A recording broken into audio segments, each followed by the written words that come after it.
Au fait, ce qui est évident à l'est de la RDC, lorsqu'on fait la cartographie de ressources de zones minières, et c'est la même cartographie qui correspond à la présence des groupes armés.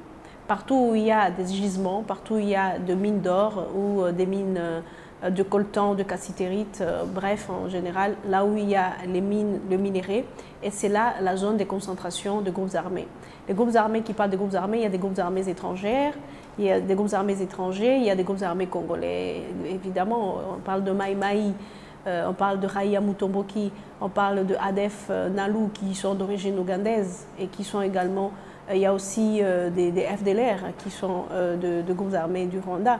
Et tout ça, c'est regroupé au niveau de carrés miniers.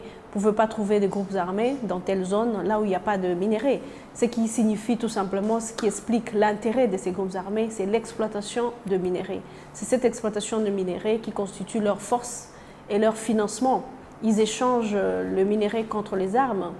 Et c'est là au détriment de la population qui, normalement, vit dans la région et qui continue à être massacrés, à être utilisés comme des esclaves dans ces minéraux, dans ces gisements, dans ce carré minier.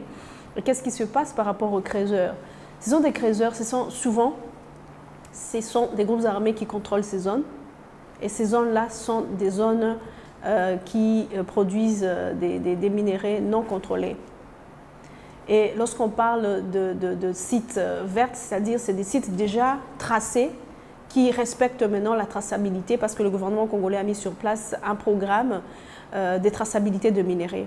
Mais malheureusement, ça marche lentement à cause de l'insécurité et de l'instabilité.